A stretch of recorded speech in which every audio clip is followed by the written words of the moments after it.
Alright guys, TacticalRab back again today. I hope you're all doing well and enjoying your day so far, and the fallout after yesterday's matchups concluded was pretty entertaining indeed. Dallas Empire certainly not having the best time on the timeline, but also Anthony Methodz versus Ben J. Nassim on the main cards. Clayster firing in as well. Intrigued to hear your thoughts in the comment section below. Like if you guys enjoyed the video, subscribe if you're new as always, I'd greatly appreciate it. It really helps out the channel. Thank you very much indeed for doing that. First of all, wanted to discuss these point standings, group standings for Stage 3, major implications of course as who's going to qualify for the World Championship, and also what the rest of this group is going to look like is absolute chaos, especially in, well, let's just look at Group B. Also, Group A is very interesting as well. All these matches right now are absolutely insane. So the point standings from the season so far, FaZe now at 14-3. They're of course up here with Empire, OpTic, New York Subliners, Ultra, and the Los Angeles Thieves as the top 6. Rokkr still down here in 7th despite looking so much better as of late. And then you've really got 5 teams right now which I think are competing to, well, not make it to the World Championship. It seems to me that only one of these teams, Guerrillas, Mutineers, Legion, Surge, or Ravens, will make it to champs, and especially if you're looking at a team like Seattle Surge, given that, okay, you're down here in 11th right now, technically, you're the only team out of, well, out in the bottom 6, let's just say. The other 2 teams that haven't made a change are Atlanta FaZe and OpTic Chicago so far, but Seattle Surge haven't made a change so far this season. They sit down here not in the best spots. You do have to wonder whether their team will be somewhat different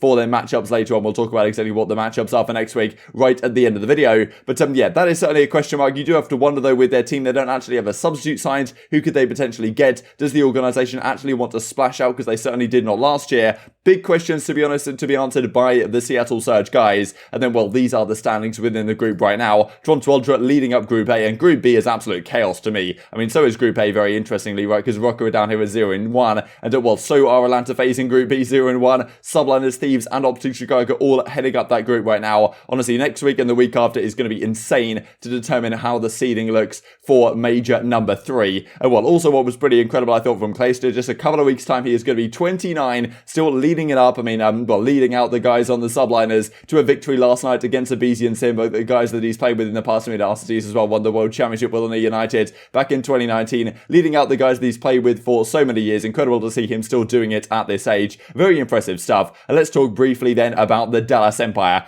As Miles says, very interesting, Baron Helmet 0 2016, an empire toppled by its enemies can rise again, but one which crumbles from within, that is indeed dead. Effectively saying that, look, getting rid of Huke here has doomed this Dallas team eternally. Now, well, who really knows? My question is, or at least the one thing I would say on the matter is, look, Huke is such an entertaining player that it really would be a shame to have him stuck on the bench for the rest of the season, because I'm sure Dallas don't want to let him go elsewhere, because if he goes elsewhere, you just know he's going to absolutely body you when he plays you next time. I don't know if we're going to see him in challenges either, because I mean, as we saw, well, as we'll look at Astro saying just a second here, they pay him relatively handsomely. Maybe he'll play challenges. I kind of doubt it, but you never really know. I mean, Slasher certainly hasn't decided to go down that route. One of the other big name benchings that we've seen so far this season, but Huke's such an entertaining player to watch. It really would be a shame for him not to be on this starting team at some point. I really do hope that he finds his way back into this team for Stage 4 or something, because, you know, he's just so entertaining. I don't really think we're going to see him go to any other team, because I don't think Dallas wants to let that happen. Did think this was kind of interesting as well, because as Jake Lucky says, all I can think about is Huke taking a 100k pay cut last year just to be benched by the Empire and watch him get dusted. Free the man. As Astro says, I don't know where this whole pay cut thing started. We paid Kyler super well. Same for last season, definitely among the top in the league along with our other players. And this is where it came from for a tweet I made back in, well, September now. This is Shotzzy saying on the stream the fact that, I mean, you know, Huke took this pay cut to play with these guys because they needed to get the buyout for Shotzzy's buyout from Splice, which is, well, pretty heavy. So Huke decided to take that pay cut so that they can actually do that.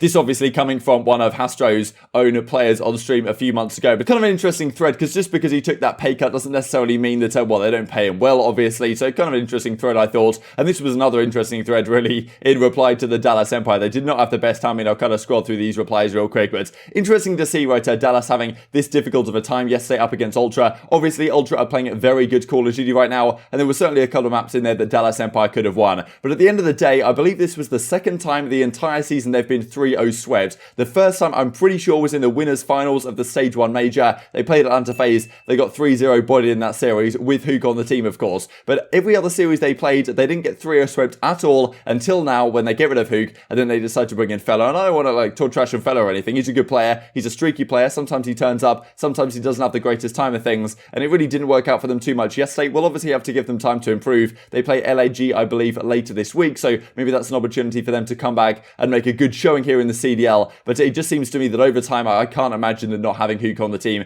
is the long-term solution, but maybe I will be proved to be incorrect. And as Crim says, GG's Ultra, lost 3-0, could have won maps 1 and 3, doesn't matter if it is an inch or a mile. And as Rambo says, they played well, GG's to Toronto, we could not take our advantages to the house. Nice tweet as well here from Ghost. This is the image of Huke in the throne, of course, that they won the World Championship in. Really cool image. Hopefully he does find his way back at some point or another. But one of the other very entertaining things that happened yesterday went down live on the flag, as it tends to do. As while Ben and Zoom were going through the matches, Ben kind of makes a comment about the London Royal Ravens team. We'll play the clips on screen for you guys here in just a second, saying that, look, I mean, he thinks that they should have kept Scraps, found a way to keep Scraps from last season, which I certainly think is a fair point. And talking about Shawnee versus Waskin, and, you know, obviously people like to have Waskin and Scraps on the same team, but personally I think Shawnee's been a great player and deserves this spot on the team, and I believe the coaching staff think that he certainly does, because, I mean, maybe he's a great teammate. I mean, that's certainly what I've heard as well, that he's a great teammate, he meshes with the guys, and also he's a very talented player. I think if people underestimate what Shawnee can bring to a team, and a lot of the times he does have great series. So okay, Ben's talking about right here, Waskin versus Shawnee, the fact that he doesn't think Waskin necessarily makes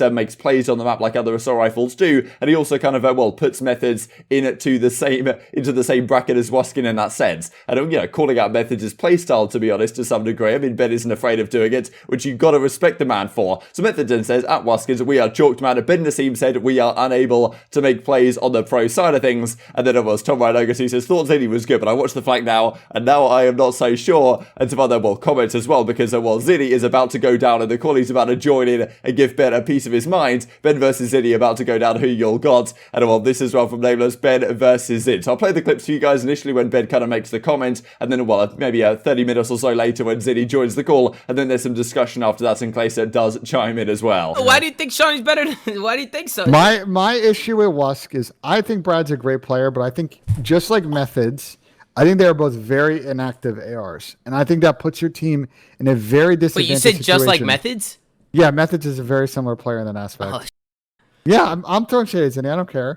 I think the problem with those two players is they don't take difficult gunfights. They don't try and make aggressive plays on the map. And that's fine when you're on a good team and your subs are in front of you and they're slaying out and whatever. Like, you can get away with that. But then when you get in a situation where they are forced to make plays, they don't make plays. And then their teammates notice, and that's where things get south. Can I rebuttal, though? That's my take on that situation. Can I rebuttal?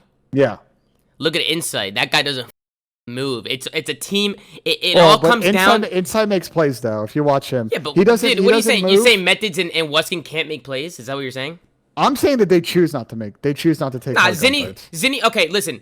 You know that I would. Okay. You want. Ladies and gentlemen, it is time for the main event of the evening. Wow. Yo, you might need to take big bumps. Yo, you're so loud. Apologies, people watching the audio version. Fighting out of the blue corner, hometown New Jersey, had a stagger, had a 5'8" with a chiseled physique. Anthony Methodz Zini. Welcome to the flank, Zin. Welcome to the flank. Certain situations where I should be playing discipline, I would try making a play or making a mistake in that area. But either way, last year, beginning of the year, I wasn't that great. This year, I wasn't that great with the M4. Krig meta is completely different. You can run with the gun. You can jump with the gun. Yeah, you can actually move around. And now, I heard you said I can make plays in challengers, but not at the pro level. Yeah, is that true? Well, from my perspective, Zen, from watching you play over the last couple of years, yeah, the way I watch you play, I feel like you sometimes let your teammates take the harder gunfights and you follow them up. Whereas I watch other main ARs and they're willing to go ahead and sometimes make that aggressive chow. What is your thought on that statement that I just said? I mean, it's indicative on the game and the team. It's like it's all subjective to actually what's going on in game. Like, as a main AR, your main AR should theoretically probably be the slowest player on the team. That's sort of how the roles work. He should be the slowest player. Let me step in real quick. Yeah, this is from a completely third-person perspective, and I am the fastest AR in the league. I'm up there like you're by far the fastest AR in the league. I'm by far, right? So I play super fast. But something that I noticed that some other ARs, and I'm not saying use in, but the fast or slow isn't what matters. What matters is in situations where you're in a deep spot from your teammates, you like some ARs like won't float towards their teammates where the pressure is coming from and start like going towards their teammates.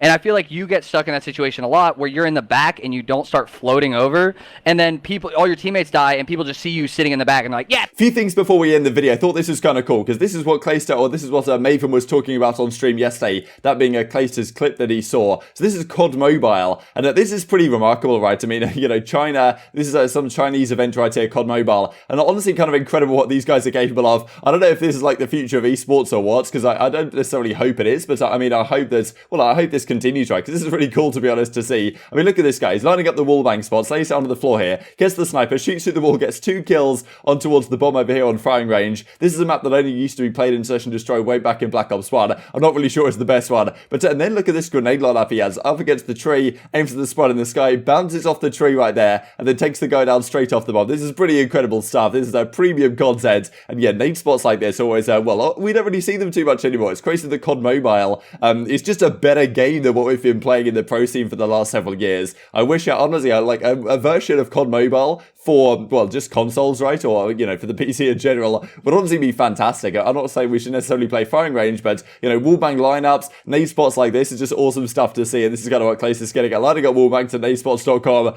Get this guy a contract, certainly. And this was interesting as well from a team here. This is yesterday in their final Game 5, Round 11 up against Atlanta FaZe. Usually I'm the one getting unlucky, but man, I still have no clue how I didn't get flashed here. Sorry, MC. Look at that flash just goes off right in front of him. But I think maybe some sort of ledge or something happens, and Asim doesn't get flashed clearly. He makes his way through, and then manages, of course, to win this final round, as they took that series last night in very impressive fashion. And these are the matchups for later this week, just to run through. So Subliners are back in action, first of all, on April 29th, up against the Royal Ravens, and then FaZe have their second matchup of the stage. That's against the Los Angeles Thieves. This is not an easy one by any means, I do not believe, for FaZe, especially, okay, they lose to the Subliners. That's something which happens on occasion, but still, Thieves have been looking great as of late. The only match they've lost so far with this new lineup is against the Toronto Ultra. Have to see how they fare here against FaZe. I think that FaZe still should be favourites. They certainly have to bounce back here, because if FaZe goes 0-2, I mean, wow, that really does throw a spanner in the works of that group. Then you've got Ultra versus Gorillas. Have to see how Gorillas keep up with their Chino lineup. Not going to be an easy thing to do up against Ultra, how they are playing right now. Minnesota Rokkr looking to bounce back in, well, it's seemingly an easier matchup against the Paris Legion. And to finish off the week, of course, some other banger matchups throughout the weekend. But to finish off, we've got OpTic Chicago versus Los Angeles Thieves. Difficult week for the Thieves, but doesn't get too much better than that in terms of the viewing experience. Intrigued to hear your thoughts on all this stuff in the comment section, but I hope you guys enjoyed the video. If you did enjoy it, I'd greatly appreciate a like on the video. It really helps out the YouTube algorithm to know you enjoyed this content. Other people like you may enjoy this content as well, and I've grown the competitive Call of Duty community. Thank you for watching as always, take care, and I will see you next time. And that's all you can ever ask. If we want to bring actual numbers into this, Simp is averaging a 1.2 right now. Dude. Yeah, Cell's averaging a 1.1, and aBeZy's averaging a 1.07. And Alex is averaging a 0.98. So it's not like Alex out here getting smoked. He's averaging basically a 1. I agree, Alex, straight. But you got to think. You got a player like Methodz. You know, you got to.